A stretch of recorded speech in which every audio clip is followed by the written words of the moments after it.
en la época.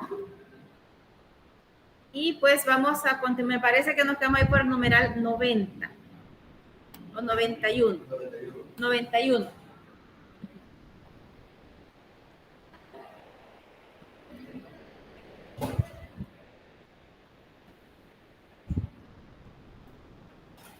Bien, de lo último que habíamos hablado era que en el numeral 91 surgía esta 40º anno que decíamos 40 años después de la Rerum Novarum. Y entonces, ¿qué había encontrado el Papa en este momento? Que los errores señalados en la Rerum Novarum todavía estaban persistiendo, todavía estaban ahí, que no se habían cambiado. Hablaba de los regímenes totalitarios que se habían dado en Europa, que ellos eran como solo imponer las cosas que ellos querían para gobernar. Él hizo otros señalamientos y uno de ellos, quiero ver aquí empezaba, esta encíclica advierte de los nuevos señalamientos, aparte de los que ya tenía la Rerum Novarum, el respeto a la libertad de asociación y confirma los principios de solidaridad y colaboración para superar antinomias sociales. Se recuerdan que en la Rerum Novarum se decía que la manera de poder superar todos esos problemas era que se unieran los más fuertes. Al unirse los más fuertes, los que tenían el poder, entonces se podía contrarrestar los males sociales que se estaba viviendo en ese momento. Ahora me dice, respecto a la libertad de asociación, no podían reunirse, decir, como decimos ahora, ¿no? En una iglesia, por ejemplo, en un grupo, nos reunimos tal día, vamos a tener una convención, vamos a tener una reunión, una asamblea, lo que fuera. No existía en ese momento, ¿verdad? No podían ver a 2, 3 personas que estuvieran platicando juntas porque ya pensaban que estaban haciendo conspiraciones contra el gobierno, entonces eso era prohibido. Me dice que las relaciones entre capital y trabajo deben estar bajo el signo de la cooperación. Me vuelve a señalar que no se está pagando lo justo por las horas de trabajo que las personas estaban haciendo. Confirma un principio, imagínense en qué año, que el salario debe de ser proporcionado no solo a las necesidades del trabajador, sino también las de su familia. Quiere decir, me está promoviendo un salario estratificado. ¿Creen ustedes que eso funcionaría en nuestra sociedad hoy en día? ¿Por qué? ¿Qué pasaría? Debido a que hay muchas personas que tienen demasiado dinero y tal vez no tienen mucho conocimiento con respecto a ejercer un trabajo. Sería incluso que una familia, digamos, profesional, que solo tenga, digamos, un hijo, vale menos que una persona que no es estudiada y que tenga 5 hijos. Ajá. Entonces, habría una dificultad. Pero imagínense 2 profesionales que están en igual puesto de trabajo. Entonces, que gane más aquel que tiene más hijos y que gane menos el que tiene más hijos. Entonces, a lo mejor el que gana menos diría, esto es una injusticia. ¿Yo qué culpa que tenga más hijos? Yo creo que esto sí lo veo como una verdadera utopía, que jamás se va a llegar a dar, porque el ser humano siempre va a querer los bienes, si no iguales, mejores para él. Creo que en Estados Unidos, en ciertos estados les pagan por... En algunos estados sí, ¿verdad? Les pagan por tener hijos, pero digamos caen, 18, 21, caen, digamos, en una cierta, ¿qué? Comodidad, porque hay incluso familias lamentablemente latinas que se han aprovechado de eso para vivir del gobierno, ¿verdad? Pero algunos estados sí les da ayuda porque a lo mejor el sueldo no es acorde, ¿verdad? Yo pienso dentro de mis compañeros de trabajo, en mis compañeros de trabajo hay compañeros que damos estas materias específicas que tienen un hijo, tienen 2 hijos, ¿verdad? Algunos que tienen 6, por ejemplo, ¿verdad? Yo tengo 4. cada uno tendríamos diferentes salarios. Yo opinaría que mis compañeros reclamaran porque a mí me pagan uno y a mi compañero o compañera que tiene 6 hijos le pagan diferente, ¿verdad? Creo que nuestra madurez moral quizás no llegaría tanto. Es una utopía, le decía, porque en el año más o menos en el que se escribió esta encíclica, 40 años después de la Rerum Novarum, propuso esto.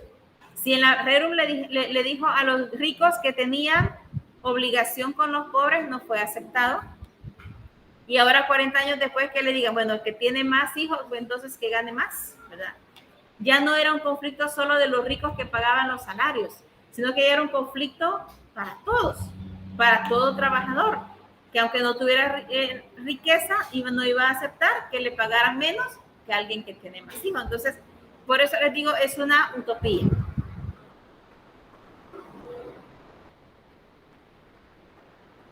De esta manera le dice que el Estado en las relaciones del sector privado debe aplicar el principio de subsidiariedad. Ya vamos a hablar qué es subsidiariedad, que en ningún momento tiene relación con el subsidio.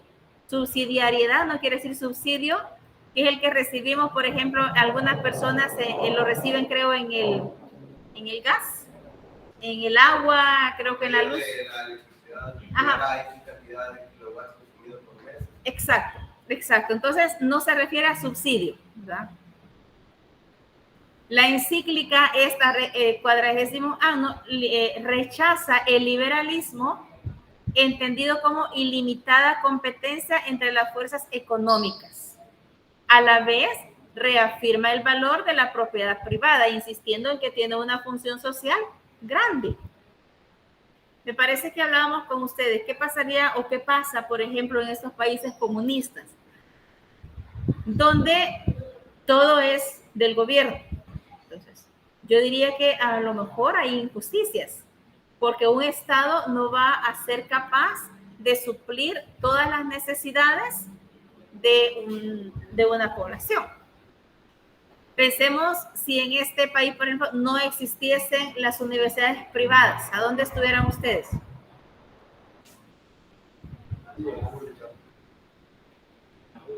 Y pública solo hay una.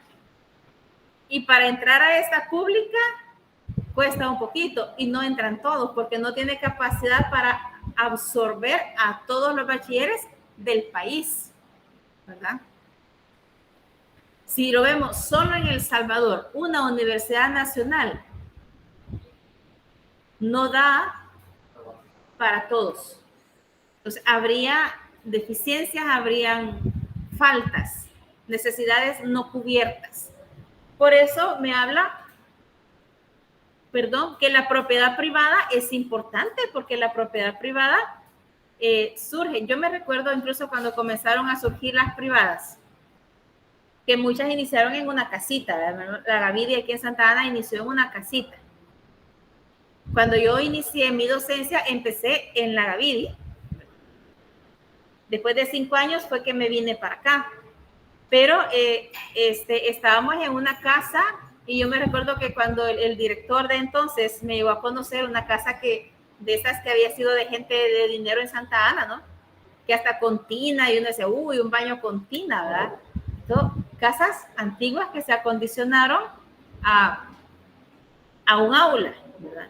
Y luego que nos trasladamos al edificio donde hoy está actualmente, y paso por ahí y veo que está mucho más grande que cuando yo inicié ahí. Teníamos unos poquititos salones.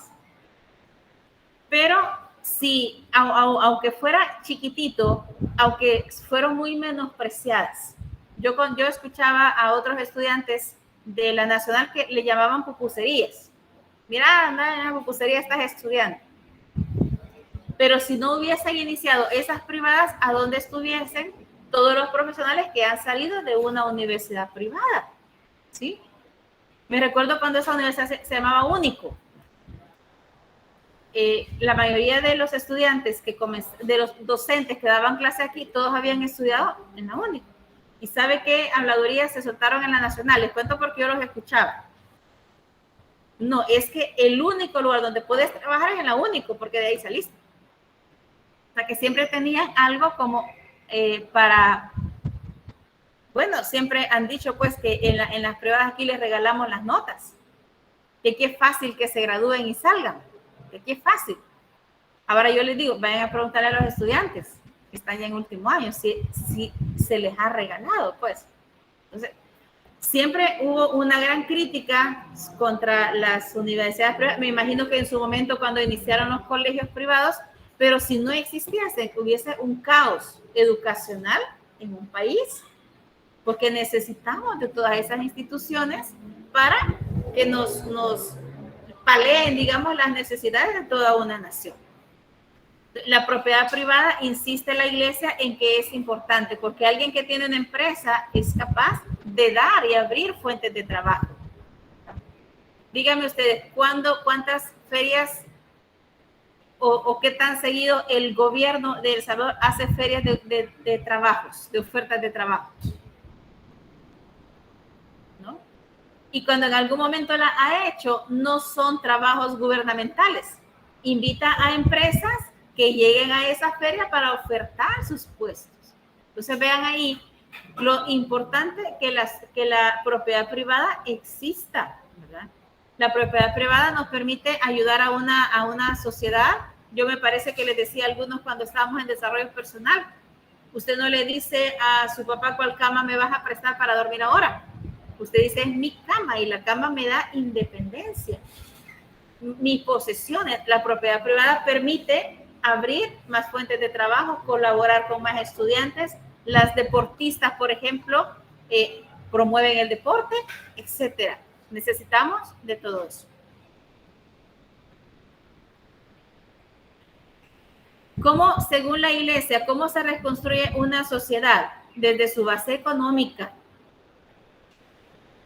Es cierto, el dinero, y lo vengo hablando de la clase anterior, no es la felicidad, pero es muy importante.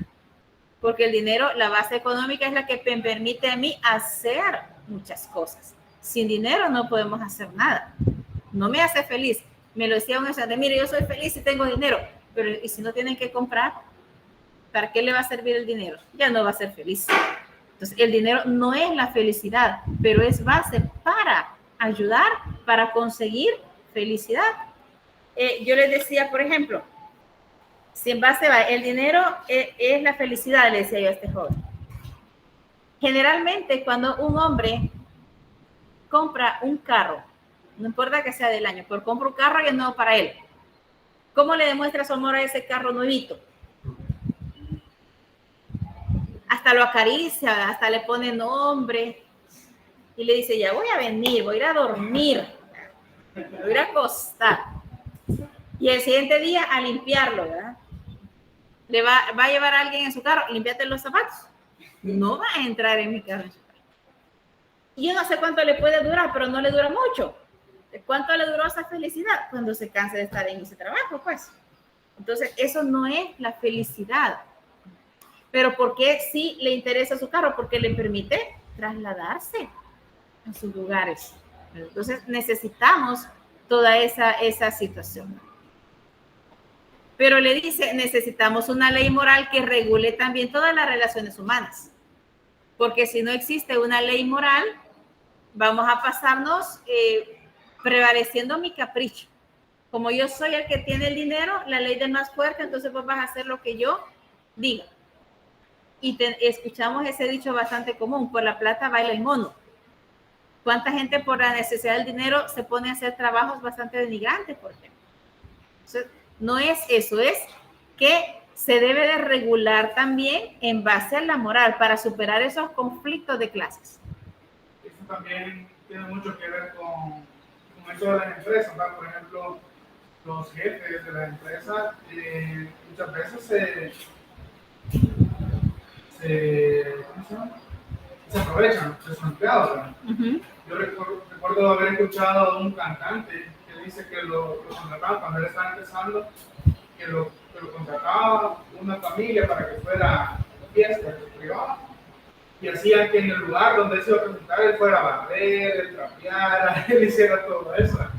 Y él lo hacía pues porque sentía que era su trabajo, pero poco a poco fue entendiendo que ese no era su trabajo. su trabajo era cantar, en ese caso.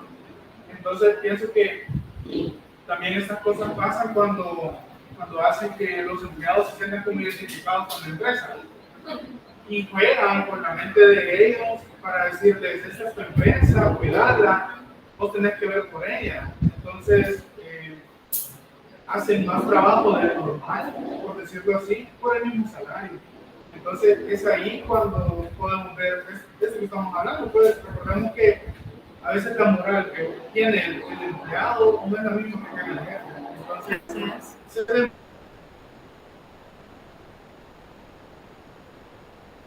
mucho más profesional, muchísimo más. Así es. Es que es cierto, eso le dicen, ¿verdad? Y yo diría que quizás es el pan de cada día en las maquilas. Si usted no quiere trabajar, mire, allá afuera hay gente esperando que usted salga para llenar su cupo. Y también lo mismo que pasa con los partidos políticos, lo que hablábamos el otro día, que los que van para candidatos, los que están ya en los puestos altos, son los mismos que quieren que los demás hagan lo mismo que ellos. O sea, y en este caso ni siquiera por un salario, sino por un bien común, por decirlo así.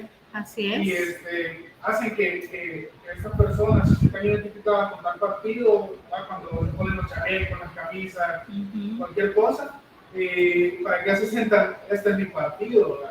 Por ejemplo, espero no dañar a nadie, pero por ejemplo AENA era lo que pasaba, o con el Frente, siempre pasó eso, que los que estaban arriba eran gente de dinero. Bueno, eso creo que lo hablábamos el otro día también. Sí. Entonces la gente que está arriba siempre es la que tiene dinero, y los que están abajo por el mismo dinero quieren llegar a hacer lo mismo que ellos hacen. Pero nunca va a pasar. No, nunca va a pasar. Así. Pues siento que también esto viene de generación en generación, porque muchos de la generación pasada tienen como un dicho tan popular que dice que el rico siempre hace rico y el pobre siempre va a ser pobre. Entonces, por ese lado, siento que en este caso específico los empresarios se aprovechan de sus trabajadores. Por Sí. Que viene de generación en generación. Sí. Incluso lo podemos ver antes.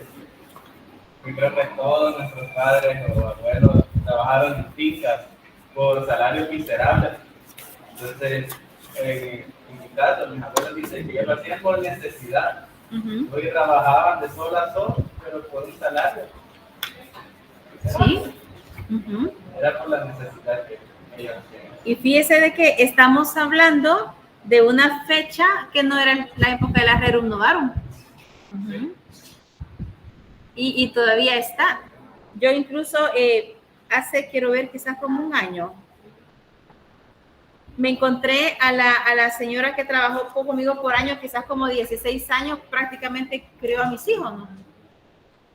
Y yo le decía, ¿y está trabajando? Sí, me decía, estoy trabajando en un lugar, me parece que era de 7 de la mañana a 7 de la noche. Solo le pagaban $5 al día sin comida. Y quería que trabajara hasta los domingos. Y si él decía, quiero ir a misa, le decía, no, porque estás trabajando. Al final, bueno, se salió de ahí, ¿no? Pero ella sabía de que eso no le suplía, pero me decía, a no tener nada, prefiero estar ahí. Ajá, peor es nada. Entonces, donde caemos quizás en esa situación tremenda. Y supongo que hay muchas cosas que ni siquiera conocemos, que pasaron. Porque, por ejemplo, vaya, con esto del 40º año, se vio como querer entablar las diferencias que hubieron en los 40. Ajá. Y como usted lo dice, vivimos ya en el siglo XXI y seguimos igual. O sea, hay muchas cosas que no conocemos todavía. Así es. ¿Quién sabe cuántas situaciones de injusticia se dieron que realmente no lo sabemos? ¿Verdad?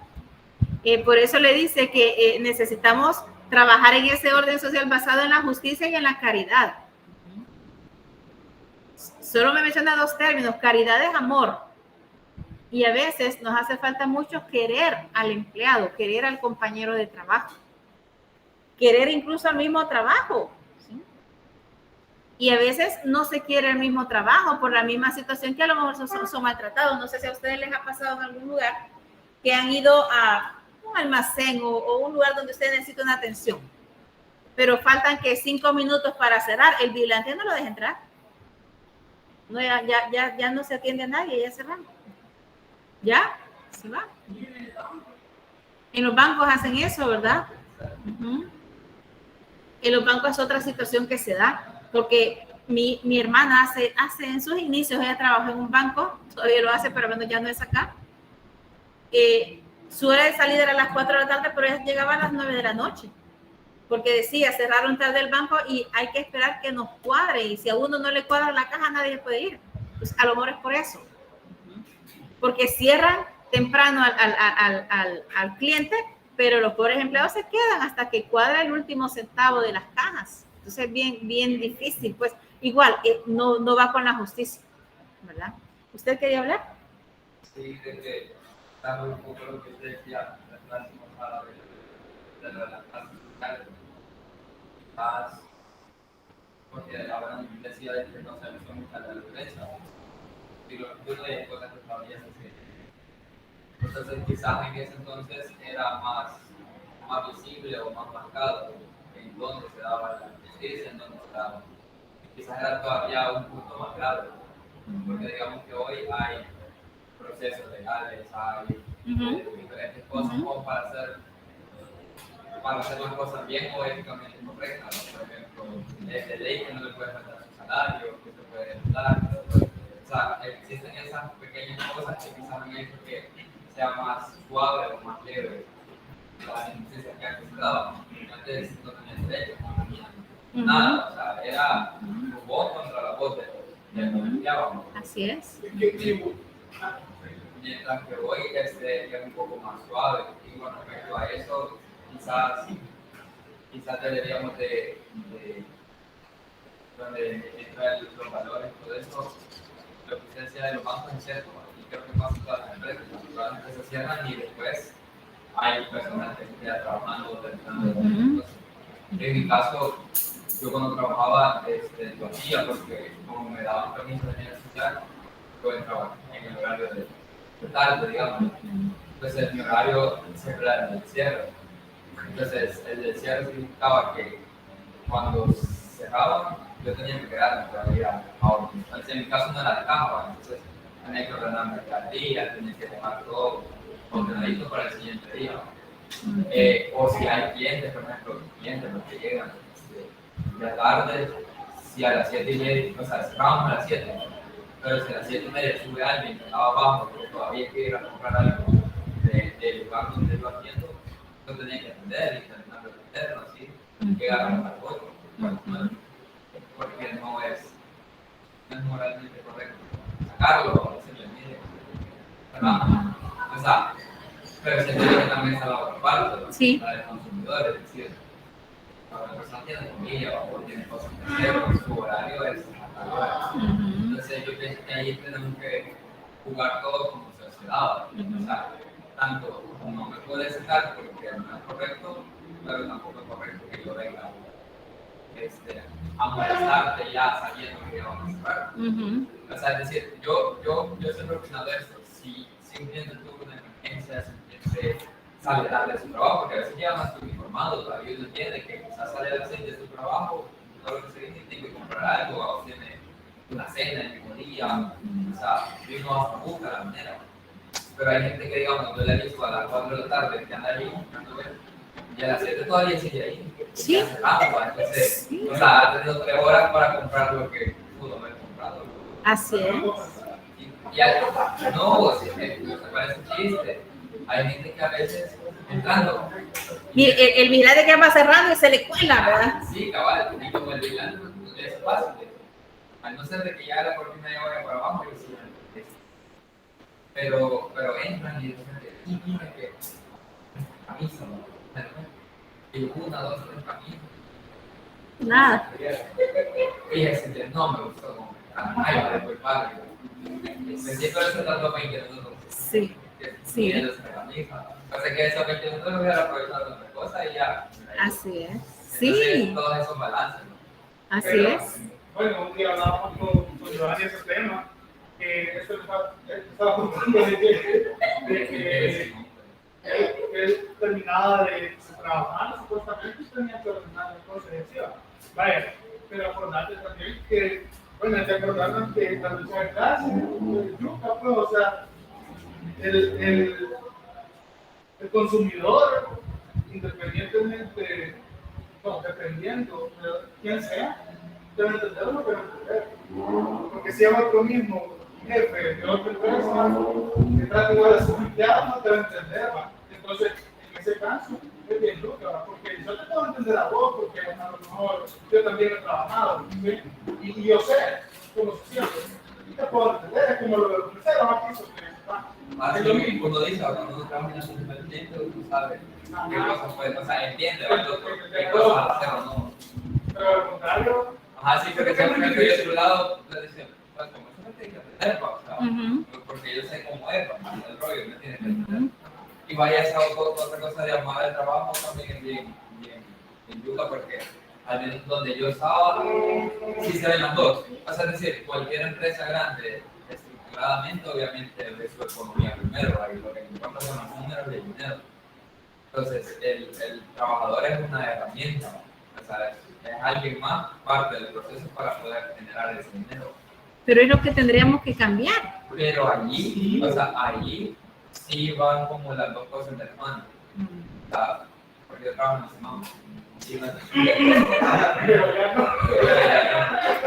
y no es por darle un prestigio, pero por ejemplo, en cuestión de salario, a mí me da más. Mire, es que no me pasa nada. O de repente ir a revisar la cuenta y que no me ha caído. A lo que pagan y todo, salido. Y si había un problema, a recursos humanos, mire, porque hay personas que comisionaban. Entonces, mire, fíjense que la comisión, a mi compañero de saludante, a mí no salió eso. Ah, ya vamos a revisar. Ah, sí, fíjense que no hay ningún problema. Depósito. Entonces, todas esas cositas. Y se promueve mucho el cuidar a la gente. Internamente hay, por ejemplo, yo estaba en el equipo de brigadistas, entonces me tocó atender a compañeros que se les bajaba la función, de todo, o sea, inmediatamente, o sea, el compañerismo. Y si bien depende mucho de las personas que estén dentro, porque acuérdense que como un salón de clase, ¿no? O sea, aquí podemos ver diversos tipos de personas con diferentes personalidades. Entonces, a veces hay gente que es antipática, a veces hay gente que es enojada, a veces hay gente que es amorosa, a veces hay, o sea, de todo hay en la línea del Señor. Entonces, a veces es difícil como que entrar con todo, pero en su mayoría, o en el tema, sí se trataba bien la empleada. Por ejemplo, las horas extras, ¿quién se va a quedar?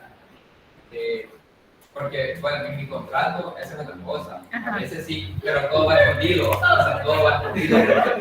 En mi contrato decía. Porque yo me di cuenta de acosos de jefes a los empleados. Vaya, pero en mi contrato decía de que mi horario era movible. O sea, rotativo, a comodidad de la empresa o del jefe inmediato. Entonces, eso sí es como que algo injusto. Sí. Yo he casado todos los lunes, digamos, y depende del jefe también. Porque mi jefe trataba de dejarle acá que cabal el día. Digamos, es el lunes, va, solo el lunes. Pero hay otros jefes que, mire, no hay cobertura, así que el lunes sí, pero sí, pero mire,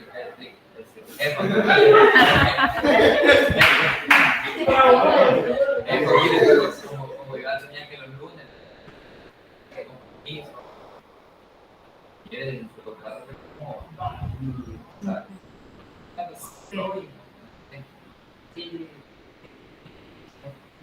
modo, ponga eso. Ahí tocaba. Ya hay otra gente que sí comprensible, familia, va. Y si me apoya otro día, o mire, la otra semana no se comprometa, el otro no voy a ese día. Vaya, chévere. Entonces depende mucho de las personas. Sí.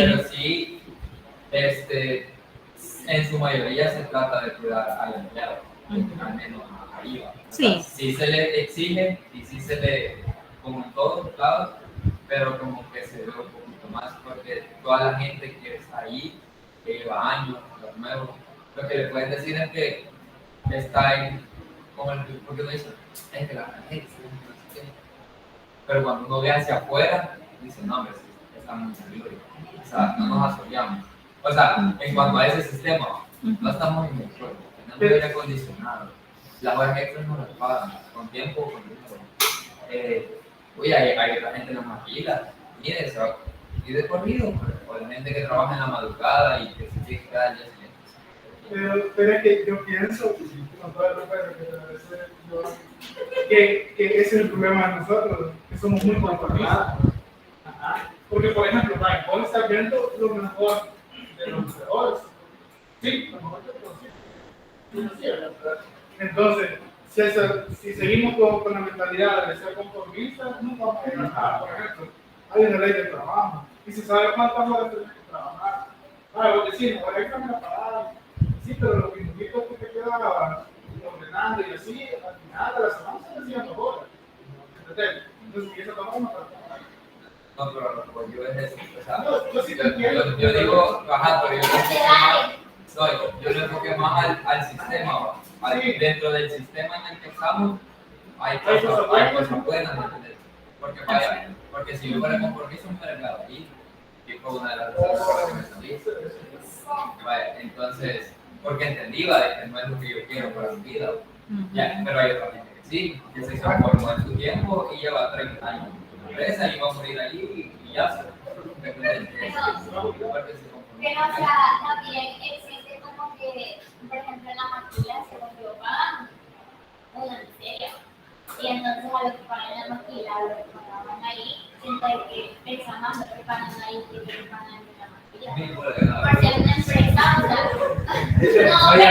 Ya me hizo ver como que yo ganaba curso. No, pero si podemos comparar las cantidades, o sea, y el dinero en ese país, o sea, se va como que es agua.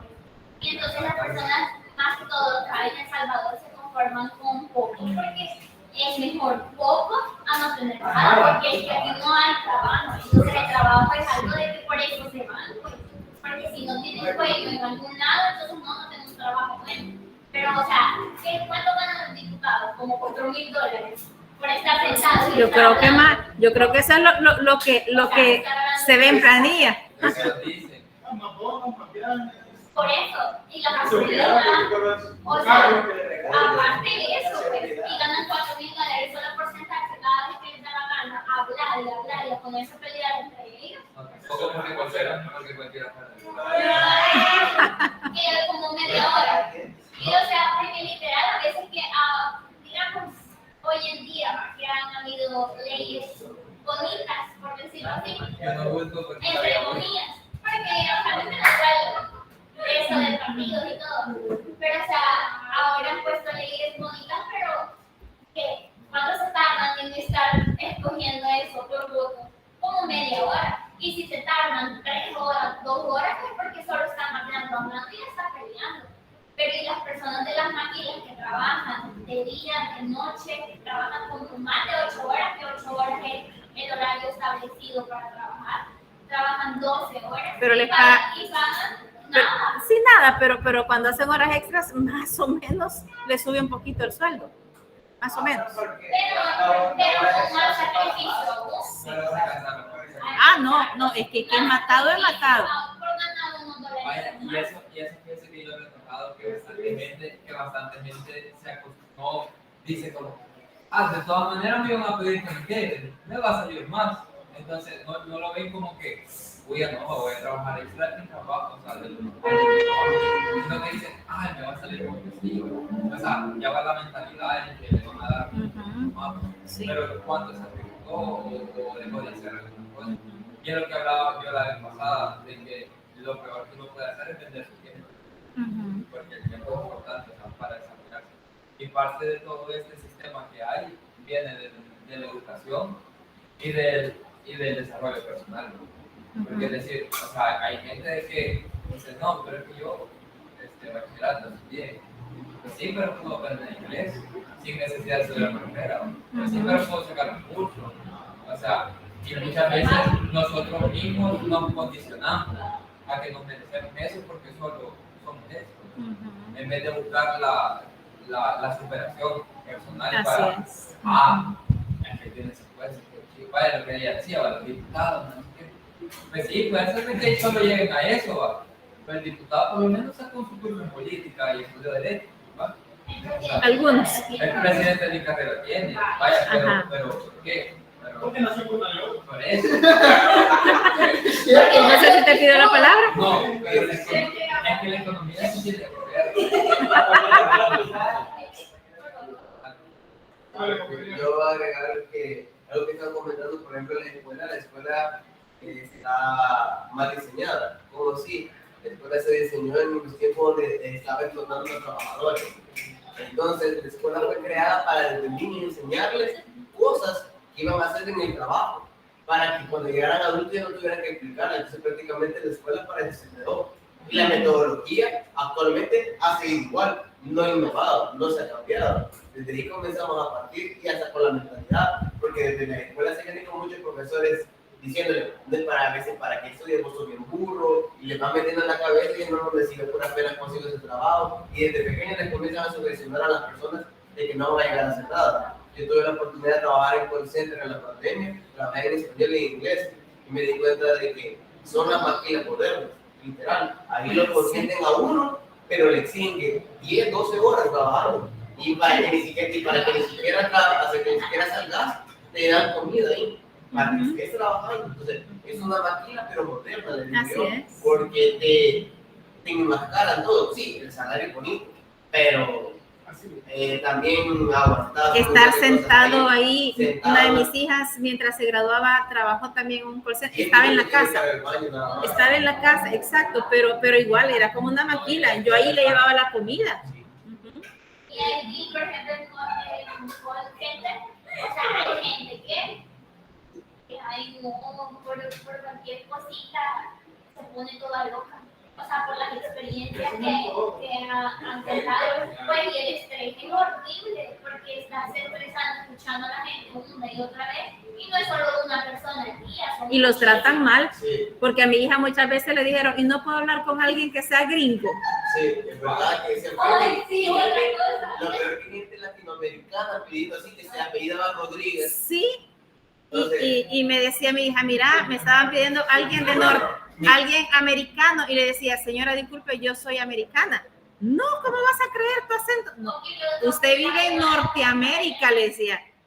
Y me decía ella, me dan ganas de colgarle y mandarlo a estudiar geografía. Sí, no, realmente no, eso es un dato que los de Norteamérica no saben nada de geografía, están mal y se ha comprobado muchas veces en video. A veces saben que le preguntan a gente en la calle en Estados Unidos de dónde queda no sé tal país, y yo aseguro que, digamos, salieron dos chicas diciendo que América era Estados Unidos, igual, América, y todas sus cosas así. Y en español es peor. Yo trabajé para una cuenta de una telefonía por aquí, y no había de cada 10 llamadas, 8 eran fruteadas, por decirlo, no son los populares, pero todo enojado, indignado, y querían, y a veces con deudas de los ingresos que me habían pagado, y no se tenían el servicio. Es lo peor de todo. No, eso sí, pero me teníamos a William esperando. Usted es la mediadora de quién levanta la mano. No, regresando al tema que hablamos, de que quizás cuando aquí llegan personas a una de cierre, y de que algunos van a entender y van a comprender de que no, mejor yo ya me voy, porque ya van a cerrar personas que tal vez tienen un estatus social, es total. De lo que yo voy a comprar aquí te pagan ropa. Pero incluso a veces nosotros podemos decir, ellos hacen eso, pero nosotros no nos podemos dar lo que nosotros le hacemos a la gente que pensamos. Porque según yo, ética se basa también en la moral. Así es. Y la moral se basa en que yo no voy a hacerle a otra persona lo que a mí no me gustaría hacer. Y tal vez yo no caiga en el error en hacer eso, porque yo le pago el salario a él, pero tal vez caigo en hacerle cosas que a mí no me gustaría a otra persona. Aunque sean más pequeñas, que no las vea tan nocivas. Pero también estamos moralmente mal en algunos aspectos. Sí, claro. Dios. Abraham estaba hablando. No, es que no entiendo ese punto. Si algo más, yo no, que muchas veces eso que dijo él pasa, pero la gente que más tiene a veces es la más educada. O sea, ¿sabes por qué? ¿Sabes por qué? No, ¿sabes por qué? Hay dos diferencias y la vas a encontrar así, no solo ahí en vida. Ajá. Porque las personas que tienen, que han tenido toda su vida, son educadas. La persona que no tuvo nada y se esforzó por tener y de alguna manera obtuvo su riqueza, esa gente es la más pelada. Y la que tuviera, sí, ¿sabes por qué? Porque ellos fueron como vos. Entonces a vos te vende menos porque, o sea, es que no, porque yo tengo. Entonces, pero ellos vienen de no hacer nada. Entonces, esa gente es la más mal educada. Que la gente que desde pequeña tuvo una buena educación, porque, claro, como no tienen dinero, estuvieron en colegio, como no dan, etc. Bueno, Pero esas son las dos diferencias. Entre la gente que tiene están esas dos. Y mayormente la que te va a tratar mal fue la que no tuvo nada de dinero. Y trabajando en atención al cliente, te das cuenta que Y el ambiente también, seguro. trabajando en atención al cliente, te das cuenta de que los más mal educados son los antiguos. Y las nuevas generaciones son las más educadas. Por cómo hemos... Por la educación. por cómo Abraham y después usted. Vaya Abraham y después William. tengo muchas cosas que... No, primero acordate que vamos al principio también dijiste que de todo en la universidad. Puede ser, puede que no. Pero con lo que decía el compañero aquí también, es muy cierto, ¿no? Así es. Pero con lo que decía Ciel, yo pienso que tiene toda la razón. O sea, acordémonos que el sistema de educación, aparte que está mal diseñado, sigue estando igual. Entonces, ¿qué quiere decir esto? Yo hace poco hablaba con una profesora de básica y me dice ella, en los 2 años de pandemia, yo tuve niños que tuvieron el primer y segundo grado, ahora los tengo en tercer grado y no saben leer. Entonces, eso le conviene lógicamente al gobierno. O sea, bueno, Ajá. hay que hablar con todo. El poder. Que los ricos se hacen los ricos y los pobres no se Exacto, hacen. o sea, porque que los pobres se rebelen a pensar, no le conviene al poder, pues, lógicamente. Entonces, imaginemos estas cosas que pasaron con los niños pequeños y es lo mismo que ha pasado con la generación, creo que pasaron 2 años, los 2 años de bachillerato lo hicieron en línea, bueno, en mi caso, pero creo que van a pasar por eso. Y venimos a dar la mano. Y en la U, ahorita que en el segundo periodo del ciclo pasado que fueron presenciales, solo malas notas. Para sacarse un 7 era lo que sacarse un 10 casi. Y hasta los licenciados se sorprendían por ver 7, 5. Entonces, ese es el problema, pienso yo, del sistema de educación también.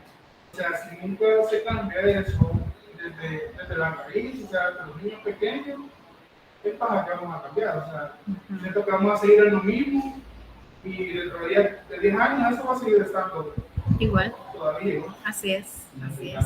William, hoy sí. Pero ahí también entra la versión de los padres, ¿no?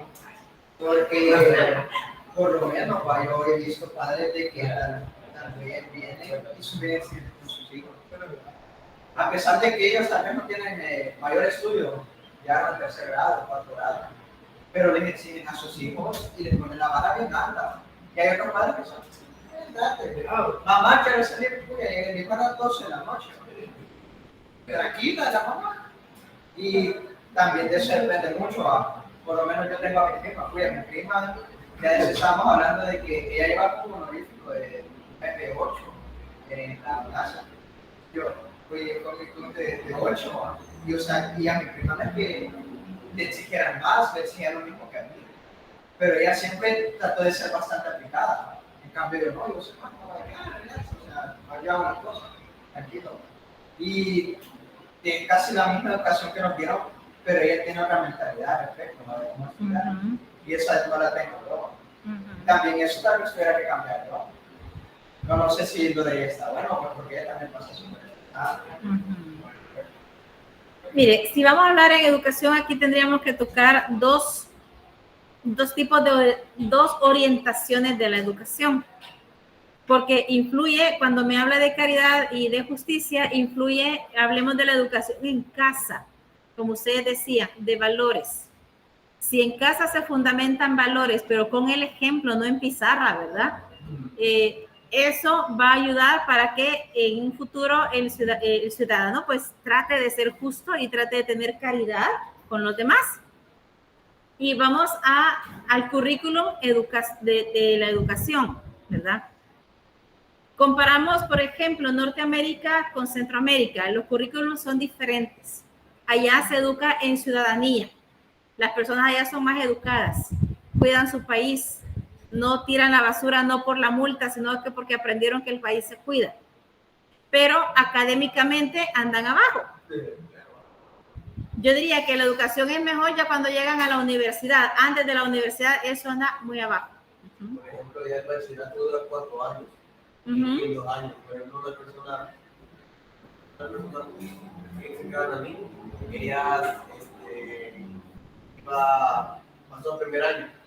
Allá prácticamente, con los estudios previos que había tenido, porque son un colegio de Santa Ana, de más o menos de nombre, en 2 años terminó los 4 años, porque le iban adelantando porque los conocimientos que ella tenía, pues ya eran avanzados. No tanto, más bien, el único motivo quizás que fue un poco el impedimento fue el inglés, ¿verdad? Por la materia en inglés. Pero de todo lo contrario, el conocimiento de la matemática, decía que cosas que entonces el ciclo había visto.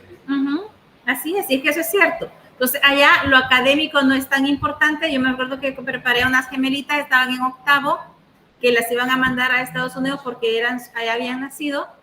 Cuando llegaron allá, las pasaron de un solo bachillerato, porque yo las preparé matemática, física, química, biología.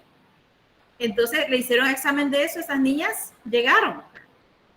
Pero lo académico allá no es muy importante. Yo lo veía en mis sobrinos cuando venían a pasar aquí la Navidad, traían tareas. Yo les decía, quiero ver, enséñame, quiero.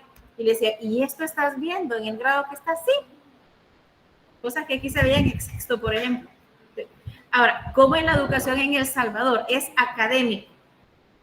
Memoria, conocimiento, pero nada de ciudadanía. Vean cómo tenemos nuestras ciudades sucias, no las cuidamos. Yo diría que tendríamos que llegar a un punto medio, ciudadanía y académico, porque las dos cosas son necesarias. Y ahí donde salta el agotamiento de la estudiado, que eso no lo abogado. Ajá, entonces todo eso cambia. Ajá, todo eso cambia porque todas las personas son necesarias en una. Yo les decía a los estudiantes, ¿qué pasa si la señora que le toca limpiar este piso no viene 3 días? Usted va a los baños de la universidad acá son envidiables. Yo voy al baño de docentes en la Nacional y me tengo que arrollar los pantalones para no mojármelos. Están sucios. Y es el de los docentes. No entro a los de estudiantes desde que yo estudiaba ahí. Y cuando estudiaba ahí me daba miedo entrar. Entonces, necesitamos eso pues para que la justicia se dé. Ustedes decían, acá como que salimos en horas extras y no nos pagan horas extras porque llegan los clientes. Yo les decía al inicio, mi hermana en sus inicios trabajaba aquí en los bancos. Ella se fue a Estados Unidos hace años, trabaja allá, sigue trabajando en un banco, ahora ya está a nivel de gerencia, pero ella me dice, cerramos 3:30, a las 4 todo mundo se va. Cosa que en El Salvador jamás hice. Entonces, ¿qué está sucediendo? Hace falta ahí, ¿verdad? Justicia, hace falta esos valores de decir, bueno, si al final tenemos que cuadrar algo, pues, empecemos desde luego, pues cuidar todo, ir apuntando todo. Pero nos hace falta mucho trabajo, ¿verdad? Y por eso es que yo les insisto, están estas materias no para entretenerlos, sino para hacer conciencia. Yo les aseguro que un profesional donde en sus universidades le dé este tipo de materias va a hacer la diferencia allá afuera con un colega.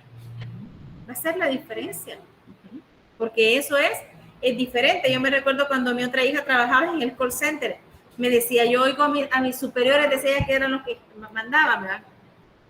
Que para ellos su mundo es los clientes y todo, y me decía, yo no lo veo así, porque yo me veo en un hospital atendiendo a los pacientes, no es ese mi mundo.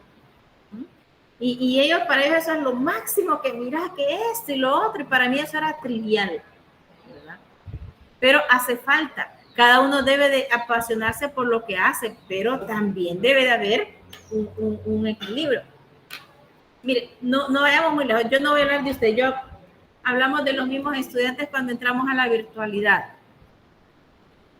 En la universidad aquí era prohibido darle nuestro número telefónico a los estudiantes. Usted iba a la facultad y usted decía, mire, necesito hablar al docente. No, deje la razón y nosotros se la damos. Hoy que regresamos y nos dijeron, miren, si es posible que hagan un grupo de WhatsApp o un representante. Yo acostumbro solo un par de representantes cuando quieren, pero se nos decía, díganles que les hable en horas laborales, no sábado y domingo. No, a veces sábado a las 8 de la noche, miren, y querían que les contestara. Y a veces el representante me decía, miren, aparte, hoy no voy a hablar, no voy a llegar. Momento, ese no voy a llegar, ¿es todo el grupo o es usted? A veces yo me sentía algo pesada, porque le dije, el grupo es para problemas del grupo, no es que usted me va a escribir aparte, hola, ¿qué tal? Hoy no voy a llegar. No, para eso está el correo. Todo eso es educación y el estudiante a veces no lo ve como una educación, porque hay cosas que tenemos que cumplir. Yo a ustedes jamás les voy a decir, miren, vengamos el domingo a dar la clase. Vengamos el domingo, porque ya les anticipé que hay un lunes que yo no voy a poder venir, ¿verdad? Ese día yo lo tengo que reponer, pero no les voy a decir, vengamos el domingo, porque entonces me estoy metiendo con su tiempo de descanso. Son muchas cosas que tenemos que trabajar a nivel de empresa, llamémosle todo lo que existe en una sociedad, y a nivel personal. ¿Sí? Porque cuando yo aprendo que tengo que respetar el tiempo del otro, entonces la sociedad va a cambiar y ya no vamos a tener esas jornadas, usted me decía, jornadas del call center de 10, 12 horas, pasan sentados, que se sientan de un lado, del otro y del otro, porque ya no aguantan la espalda y tienen que estar. ¿Sí? Uh-huh. Es de todo. Entonces la justicia tenemos que trabajarla, ¿verdad? Y es cierto, el currículum de Salvador no mete ciudadanía, pero por eso están estas cosas, estas materias, para ver en qué puedo mejorar yo en ese sentido, ¿verdad? Y cuando usted, en un futuro, usted va a tener un puesto muy diferente, ¿verdad?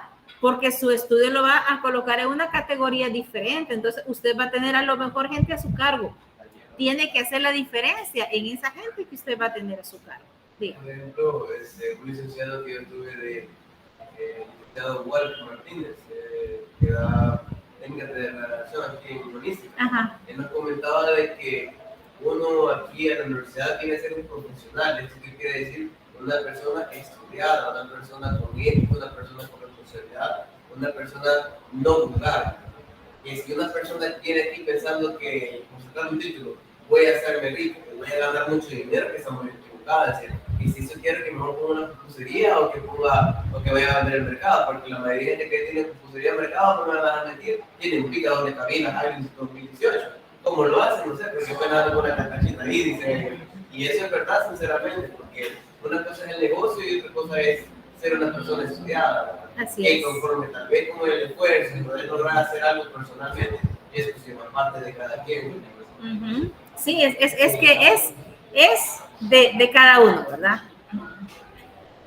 Seguimos en el 92. Me dice, Papa Pío XI no dejó de hacer oír su voz contra los regímenes totalitarios que se afianzaron en Europa. Eso ya lo habíamos mencionado, se perdió, ¿no? Ya lo habíamos mencionado. Me pareció escuchar que alguien en línea que iba Perdón. La mano o algo así. Creo. Sí, para que sea nada. De la mano oficial.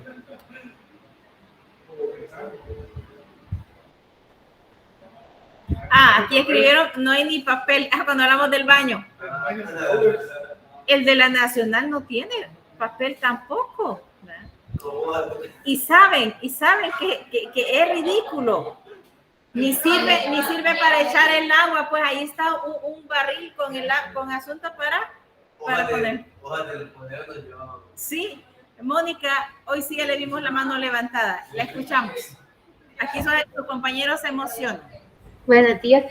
Fíjense que yo acabo de entrar este ciclo en la universidad, entonces yo vengo de la Nacional. Entonces, ¿cómo se llama? Pues cuando yo llegué a la UNICA, es nada, absolutamente nada que ver, ni, o sea, más que todo a la hora de impartir las clases y en la higiene, ¿verdad? Porque los pupitres de allá de la Nacional, todos oxidados, no. Allá son pedazos. Ajá, o sea, e incluso cuando llegan los que no ingresan, o sea, ni hay pupitres, lo que uno tiene que ir a sacarlo de otros salones para que uno se pueda sentar, y si no está en la puerta, para que se queden separados. Exacto, Mónica. Y los salones a veces ni siquiera están a la par para ir a traer el pupitre al otro lado. No, a veces quizás de otro edificio se tienen que ir a sacar porque a veces ni o no sirven o no hay. Es que es cierto.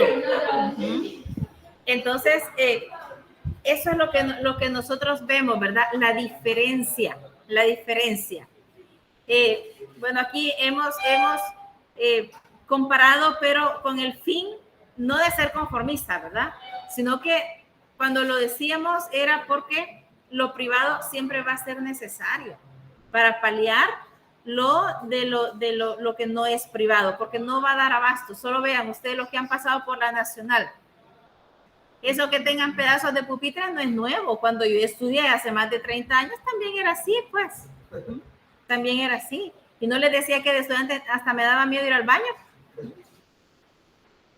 Cuando incluso yo comencé a trabajar ahí hace como 5 años, que regresé y después de mucho, a las 6 de la tarde, atrás de mi salón ya se sentía el olor a marihuana. ¿Y qué me dijo mi jefe? Cállate, no digas nada, simplemente despacha y te vas. Son ambientes. Aquí es prohibido que vengan con chores, los hombres. Ajá. Así es, como quiera. Como quiera. Sí, como quiera. Entonces, todo eso hace la diferencia, ¿verdad? Tenemos que trabajar en los valores. Yo incluso cuando comencé a hacer en una materia que me habían dado al inicio de 5º año, yo hacía visitas a empresas. Una vez el jefe se me pegó, quizás él quería saber qué iba a hacer tanto yo a las empresas. Y yo le decía, lo primero que nos van a decir los de la empresa, la primera charla que nos dan es de moral. No invente, es médico.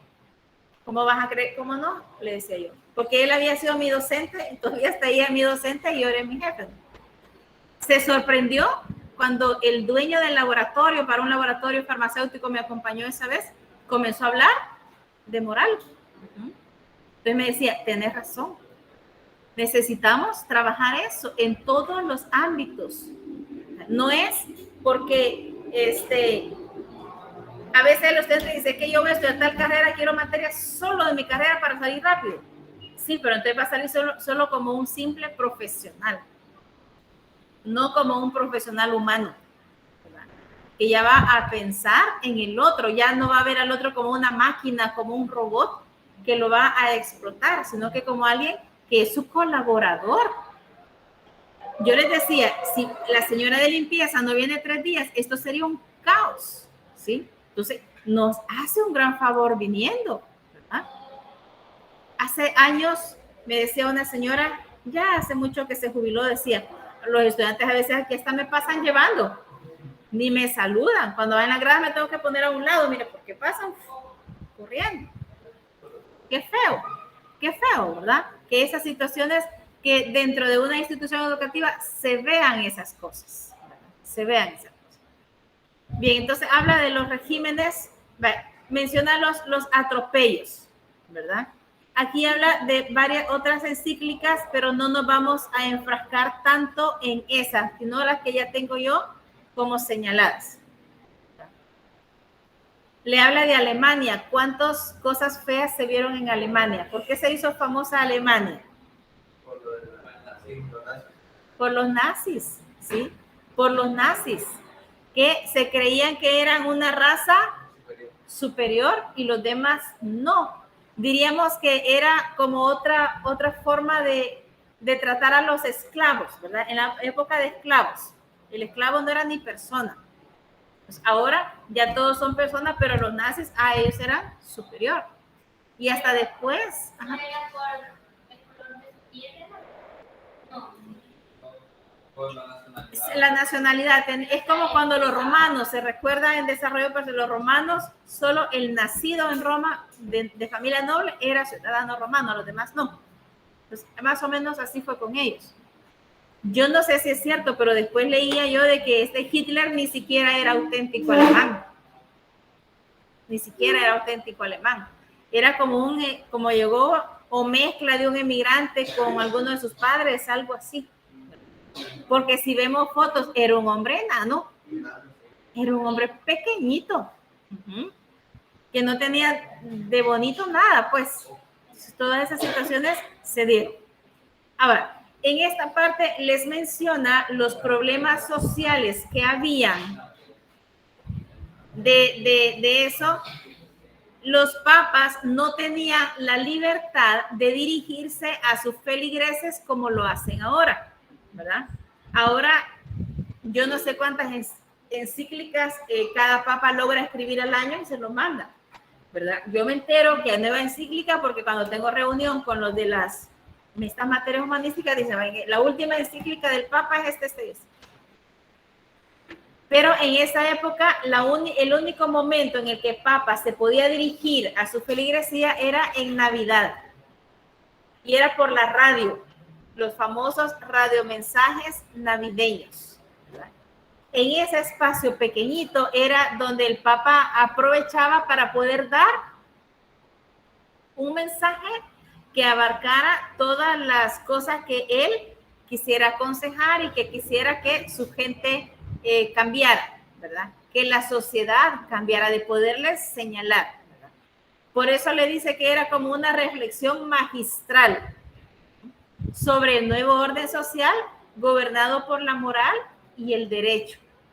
Desde el inicio, Eso fue, digamos, en la Segunda Guerra Mundial, ¿no? por ahí, así es, por la Segunda Guerra Mundial, donde no podían ellos dirigirse abiertamente.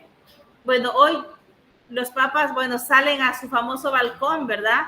Rezan el ángelus y ahí intercambian con la feligresía. Eso no lo podían hacer.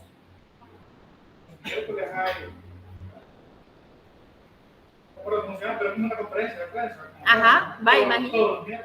Ajá, así es. Por eso me dice que el Papa Pío XII atravesó los años terribles de la Segunda Guerra Mundial y los difíciles de la reconstrucción, ¿verdad? La guerra fue bastante cruel. Se dañó la naturaleza increíblemente. Porque lanzaba, no sé cómo se llamaba, un efecto naranja. Era un químico que lanzaban a través de las avionetas para que cubriera todas las zonas verdes. Lo que así, no. La función de eso era quemar la vegetación, que todo se muriera para que los que estaban en guerra no tuviesen a dónde poderse esconder, camuflajear, por ejemplo. ¿Qué daño le ocasionó eso a la naturaleza? Que pasaba tiempo en que ahí no se podía cultivar. Entonces quedó tan contaminada la tierra de que eso no daba. Entonces la guerra en sí fue bastante cruel. Y yo pienso que cuando era la Segunda Guerra aquí en El Salvador, ni cuenta se dieron. Mi abuelita debe haber tenido unos 5 o 6 años y quizás ni cuenta se dio, ¿verdad? Y también el Papa atravesó lo difícil de la reconstrucción. Fíjese, no publicó encíclicas sociales, no podía escribir. Sin embargo, manifestó constantemente en numerosos contextos su preocupación por el orden internacional trastornado en ese tiempo. Había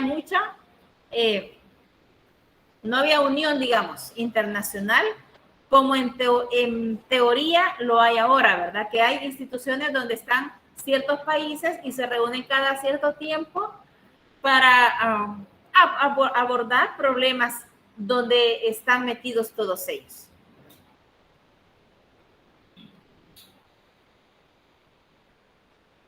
En esos años de la guerra, la Iglesia le presentó, dice, a millones de creyentes y no creyentes, ¿verdad?, hablándole a una conciencia universal, ¿verdad? Que se tomaran conciencia en que, en aceptar en primer lugar la palabra de Dios, pero tratar de cambiar la forma de pensar, ¿verdad? Ya no destrucción, sino que cuido. Nosotros lo vemos ahora, nosotros estamos sufriendo consecuencias de no cuidar nuestro país, no cuidar nuestra ciudad. Yo no sé ustedes, pero mucha gente hoy en día nos da angustia cuando empieza a llover. Ya bien noche, ¿no? Hoy yo no tengo clases de salir muy noche, pero uno de mis hijos sí. Ese redondel se pierde cuando está lloviendo muy fuerte. Y varios carros ahí se quedan, pues, porque se hace... Entonces uno dice, cuando yo daba clases de noche, hubo noches que yo me iba de la universidad hasta las 9:30 de la noche. Esperar que bajara el agua para poderse ir. Entonces, ¿y por qué eso? Por la suciedad, por todo lo que nosotros no cuidamos. Me habla del orden moral, veamos.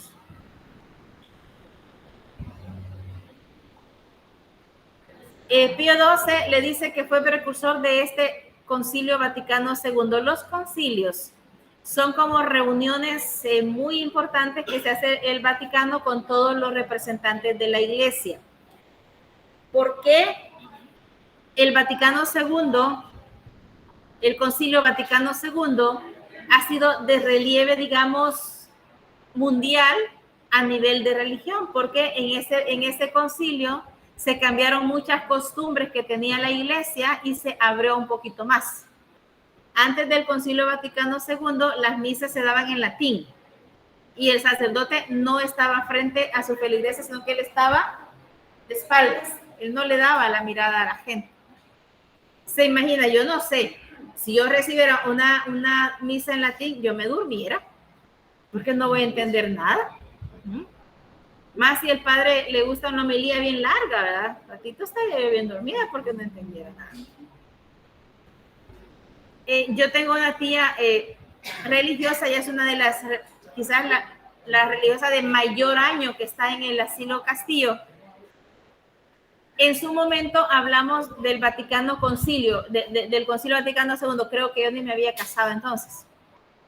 Pero ella nos decía, cuando yo me fui de mi casa y me fui al convento, no me recuerdo cuántos años pasaron como 20 o 25 años, que ella a su casa no pudo volver a hacer una visita.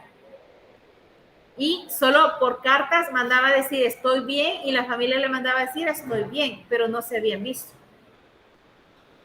Después del Concilio Vaticano II ya se liberó a los religiosos que de vez en cuando podían hacer una visita a su casa. Les daban vacaciones y llegaban. Yo incluso la molestaba porque ya después, no, quizás ya me había casado porque tenía ya uno de mis hijos. Porque de repente tocaban el timbre y era mi tía monjita, ¿verdad? Ya llegaba con cosas para mi hijo y todo. Y le decía, tía, a usted le echan llave en el convento porque usted cada rato se sale. Él solo nos andaba visitando. Pues sí, decía, yo pasé años sin ver a mi familia, hoy tengo que ver a mi familia. Entonces fue el Concilio Vaticano II el que permitió que ya los sacerdotes y religiosas pudieran ir a visitar a su familia. Entonces hay cambios, por eso hubo cambios drásticos en eso. Y yo creo que en el 94 hay otro punto que vamos a tocar aquí que yo sé que les va a gustar hablar. Entonces mejor lo dejo para la siguiente clase. ¿Sí? En el 94. ¿Ya? No sé si hay dudas o comentarios en casa que pues solo Mónica nos habló ahora.